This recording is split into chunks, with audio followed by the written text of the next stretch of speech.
warahmatullahi wabarakatuh. Perkenalkan, kami dari kelompok 2. Pada kesempatan kali ini dalam mata kuliah manajemen strategi, kami akan membahas sedikit tentang faktor eksternal dalam bisnis. Nah, sebelumnya saya akan memperkenalkan anggota dari kelompok 2. Yang pertama ada Ina Nimatul Hasanah, yang kedua Nur Alfi Laili, yang ketiga Miranda Ayunintia, yang keempat Rahmatul Alisa, dan yang terakhir ada Dinda Permatasari. Analisis lingkungan bisnis. Perlu kita ketahui bahwa lingkungan bisnis yang dihadapi perusahaan perlu dianalisis. Dalam artian, untuk mencoba mengidentifikasi peluang tanggapan dan perhatian eksekutif. Dan yang sama diarahkan untuk mengetahui ancaman bisnis yang perlu mendapatkan antisipasi. Nah, di sini kami akan membahas tentang lingkungan makro dan lingkungan industri, di mana lingkungan makro terdiri dari kekuatan politik dan hukum, kekuatan ekonomi, kekuatan teknologi, dan kekuatan sosial budaya. Untuk lingkungan industri sendiri, terdiri dari ancaman masuknya pendatang baru, kekuatan tawar-menawar pemasok, kekuatan tawar-menawar pembeli, dan ancaman produk substitusi. Kekuatan politik dan hukum. Arah dan stabilitas faktor-faktor politik merupakan pertimbangan penting bagi para manajer dalam memutuskan strategi perusahaan. Manajemen perlu memperhatikan aspek-aspek kekuatan politik yang dapat mempengaruhi keberhasilan dan kegagalan suatu perusahaan, antara lain seperti ideologi negara, stabilitas politik, hubungan internasional, dan peran pemerintah. Kekuatan hukum juga sangat mempengaruhi strategi bisnis yang disusun perusahaan. Salah satu kendala dalam bidang hukum di negara sedang berkembang adalah tidak atau belum mandirinya hukum tersebut dan seringnya interven eksekutif pemerintah. Lemahnya peranata hukum menimbulkan ketidakjelasan dan ketidakpastian usaha. Akan tetapi, di saat yang sama juga membuka peluang bagi usahawan untuk menerapkan semua jenis strategi bisnis tanpa perlu mengindah etika bisnis. Kekuatan ekonomi. Kekuatan ekonomi berkaitan dengan sifat dan arah sistem ekonomi di mana perusahaan beroperasi. Segi-segi ekonomi yang perlu dipertimbangkan dan diperhitungkan dalam perencanaan strategi mencakup hal-hal sebagai berikut. Yang pertama, perkembangan global di bidang ekonomi. Yang kedua, pertumbuhan ekonomi dan pelestarian lingkungan. Yang ketiga, kehadiran korporasi multinasional. Dan yang keempat, kejutan di bidang energi. Kekuatan sosial. Kekuatan sosial mencangkup tradisi, nilai, tren sosial, dan psikologi konsumen. Maksud dengan adanya tradisi yaitu memberikan praktik-praktik sosial untuk jangka waktu yang panjang, seperti tradisi pada saat lebaran. Banyak orang-orang kota yang mudik ke desa, sehingga transportasi memberikan peluang yang banyak. Selain transportasi, ada juga paket lebaran, hiburan, dan bisnis lain yang terkait dengan tradisi tersebut. Nilai adalah sesuatu yang dijunjung tinggi oleh masyarakat, misalnya tentang pendidikan. Tren sosial dapat dilihat dari pertumbuhan penduduk. Bertambahnya penduduk juga berarti tersedianya tenaga kerja yang melimpah. Psikologi konsumen, atau bisa juga disebut perilaku konsumen, yaitu faktor-faktor yang menyebabkan konsumen akhirnya memutuskan untuk membeli barang atau menggunakan suatu jasa. Ada beberapa faktor umum yang menjadi pengaruh terhadap perilaku konsumen, yaitu yang pertama, faktor kebutuhan. Konsumen akan membeli apa yang memang sangat dibutuhkan. Yang kedua, faktor lingkungan. Konsumen akan mengubah gaya hidup dan kebutuhan akibat terpengaruh oleh lingkungan atau tempat ia berada. Yang ketiga, faktor kualitas produk. Beberapa konsumen memutuskan membeli suatu barang karena tergiur oleh kualitas produk yang ditawarkan. Yang keempat, faktor harga. Karena harga menjadi patokan terpenting konsumen ketika akan membeli suatu produk. Dan yang terakhir adalah faktor promosi. Perusahaan akan berusaha semaksimal mungkin atau memaksimalkan promosinya demi mendapatkan konsumen yang banyak.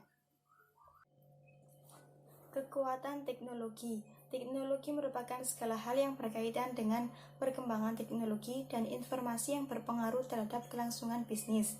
Contohnya, perubahan teknologi, perubahan ilmu pengetahuan, dan penemuan-penemuan baru dalam bidang teknologi.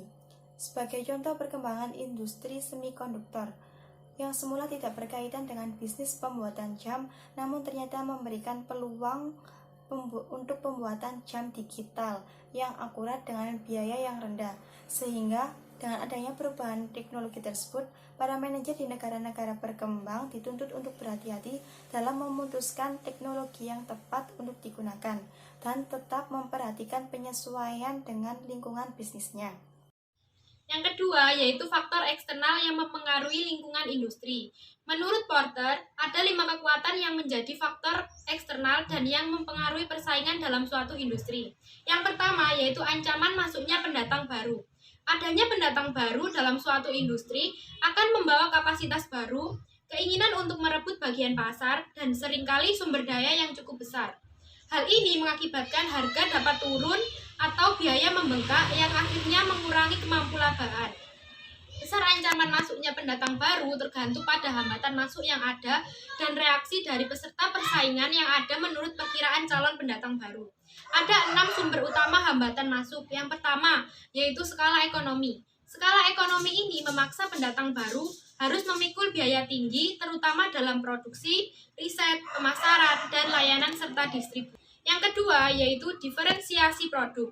Diferensiasi produk terjadi karena adanya identifikasi merek di mana dikaitkan dengan iklan, layanan, distribusi, dan lain sebagainya. Diferensiasi produk menciptakan keuntungan bagi petahana karena pendatang harus mengatasi loyalitas merek. Mereka harus mengembangkan produk yang menarik bagi pelanggan. Yang ketiga, yaitu kebutuhan modal. Kebutuhan modal yang cukup besar juga merupakan hambatan utama karena adanya beberapa modal yang tidak kembali seperti iklan rintisan, riset, pengembangan, sediaan, dan juga penutup kerugian awal. Kebutuhan untuk menginvestasikan sumber daya keuangan yang besar dalam bersaing menciptakan hambatan bagi masuknya pendatang baru, terutama jika modal tersebut dibutuhkan untuk pengeluaran yang tidak bisa diperoleh kembali seperti memasang iklan di awal usaha atau melakukan penelitian dan pengembangan awal. Modal diperlukan bukan hanya untuk fasilitas tetap, melainkan juga untuk memberikan kredit kepada pelanggan, membeli persediaan, dan menyerap kerugian selama tahun-tahun pertama. Yang keempat, yaitu hambatan biaya bukan karena skala. Perusahaan yang sudah masuk mungkin memiliki keunggulan biaya yang tidak dimiliki oleh calon pesaingnya, tanpa melihat ukuran dan skala ekonominya. Keunggulan ini dapat berasal dari dampak kurva pembelajaran, teknologi yang dimiliki, akses terhadap sumber bahan baku terbaik, aset yang dibeli dengan harga sebelum inflasi, subsidi pemerintah, atau lokasi yang menguntungkan. Kadangkala, keunggulan biaya ini dapat ditegakkan secara hukum seperti melalui paten. Akses ke saluran distribusi. Akses ke saluran distribusi dari perusahaan yang mapan merupakan hambatan bagi pendatang baru. Karenanya dibutuhkan usaha yang keras dan modal yang cukup besar untuk dapat mengamankan distribusinya. Pendatang baru harus memastikan distribusi dari produk atau jasa yang ditawarkannya. Semakin terbatasnya saluran distribusi grosir atau retail, yang semakin terikatnya saluran-saluran ini dengan pesaing yang ada, akan semakin sulit untuk masuk ke industri ini. Apabila hambatan ini sangat besar sehingga menuntut pendatang baru untuk menciptakan saluran distribusi sendiri. 2. Kekuatan tawar-menawar pemasok. Pemasok dapat memanfaatkan kekuatan tawar-menawarnya atas para anggota industri dengan menaikkan harga atau menurunkan kualitas barang atau jasa yang dijualnya. Pemasok dikatakan kuat apabila dapat menekan kemampuan laba industri yang tidak mampu mengimbangi kenaikan biaya dengan menaikkan harganya sendiri. Kondisi yang membuat pemasok kuat cenderung serupa dengan kondisi yang membuat pembeli kuat. Adapun kelompok pemasok dikatakan kuat yaitu jika A. didominasi oleh sedikit perusahaan, B. produk pemasok bersifat unik atau setidak-tidaknya terdiferensiasi, atau jika terdapat biaya pengalihan atau switching cost. C. pemasok tidak bersaing dengan produk-produk lain dalam industri. D. pemasok memiliki kemampuan untuk melakukan integrasi maju ke industri pembelinya. E. bukan merupakan pelanggan penting bagi pemasok. 3. Kekuatan tawar-menawar pembeli. Pembeli atau pelanggan dapat juga bersaing dalam industri dengan cara menekankan harga, menuntut kualitas yang lebih baik atau tinggi, layanan yang lebih memuaskan, serta dapat berperan sebagai pesaing antara satu sama lain, yang mana semua ini dapat menurunkan laba industri. Kelompok pembeli dikatakan kuat apabila A. Pembeli terkonsentrasi atau membeli dalam jumlah volume yang besar. B. Produk yang dibeli dari industri bersifat standar atau tidak terdiferensiasi. C. Produk yang dibeli dari industri merupakan komponen penting dari produk pembeli dan merupakan komponen biaya yang cukup besar. D. Pembeli menerima laba yang rendah. Hal ini akan mendorong pembeli untuk menekan biaya pembeliannya. E. Produk industri tidak merupakan bagian penting bagi kualitas produk atau jasa pembeli. F. Produk industri tidak menghasilkan penghematan bagi pembeli. G. Pembeli memiliki kemampuan untuk melakukan integrasi balik. Selanjutnya yaitu faktor eksternal, ancaman produk substitusi dan intensitas persaingan. Ancaman produk substitusi. Dengan mendapatkan batas harga tertinggi, produk atau jasa substitusi membatasi potensi suatu industri. Jika industri tidak mampu meningkatkan kualitas produk atau mendiferensiasikannya, laba dan pertumbuhan industri dapat terancam. Ancaman produk substitusi menggambarkan ancaman yang terjadi kepada perusahaan ketika terdapat pesaing yang menawarkan konsumen pilihan produk yang berbeda, namun dapat memenuhi kebutuhan yang sama.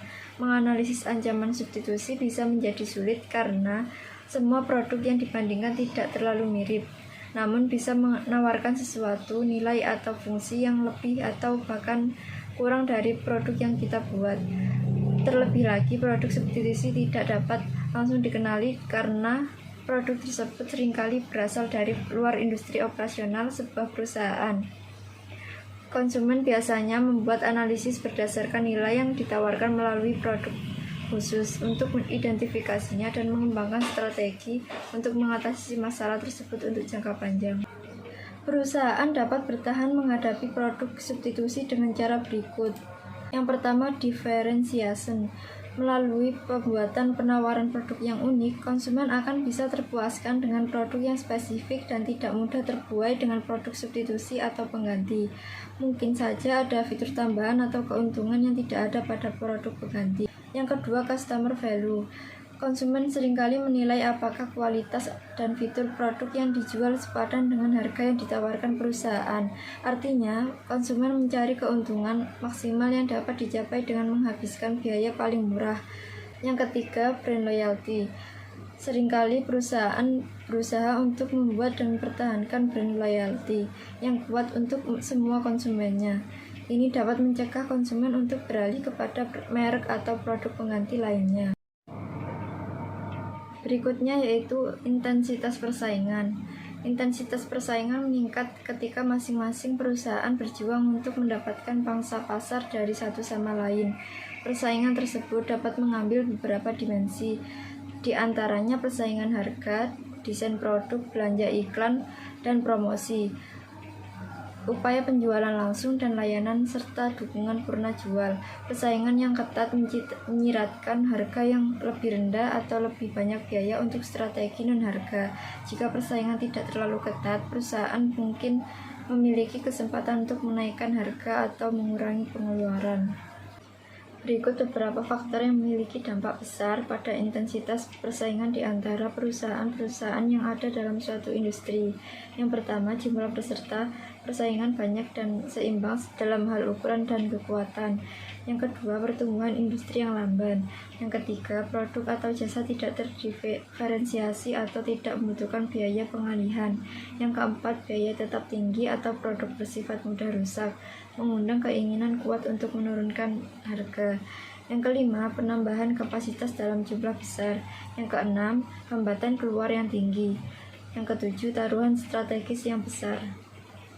Kesimpulan dari materi yang kami bahas, yaitu lingkungan bisnis merupakan lingkungan yang dihadapi organisasi, dan harus dipertimbangkan dalam pengambilan keputusan bisnis atau perusahaan.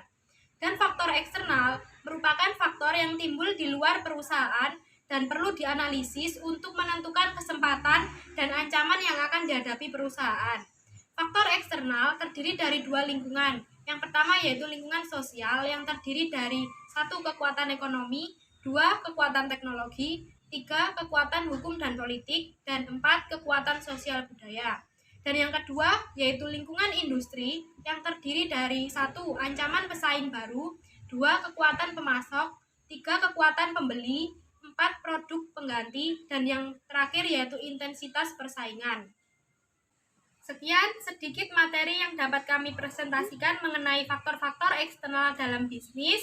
Apabila ada salah kata dan pengucapan dari kami mohon maaf. Wassalamualaikum warahmatullahi wabarakatuh.